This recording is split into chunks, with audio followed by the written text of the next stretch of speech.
Hello friends, elevator চ্যানেলে আমি তোমাদেরকে ওয়েলকাম জানাচ্ছি।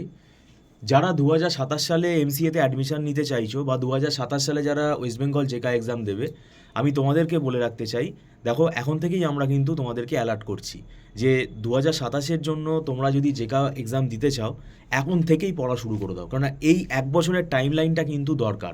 যারা এই এক বছর পুরো লেগে থাকবে, ভালো করে পড়বে, পরীক্ষা দেবে, তারাই কিন্তু সাকসেসফুল হবে, তাদের র্যাঙ্ক অনেক কমে যাবে। এবং আমাদের জেকাতে যেন এখন আপাতত যে আমাদের সিলেবাসটা, সেখানে 10টা আইটি সাবজেক্ট আছে।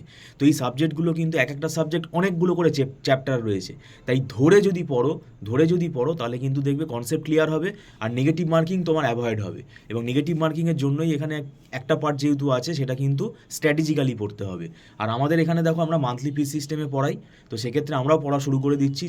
তাই তোমরা যদি জেকা 2027-এর অনলাইন টিউশনে আগ্রহী থাকো, তাহলে আমাদের সাথে যোগাযোগ করতে পারো। থ্যাংক ইউ সো মাচ, এবং এটাই আইডিয়াল টাইম কিন্তু।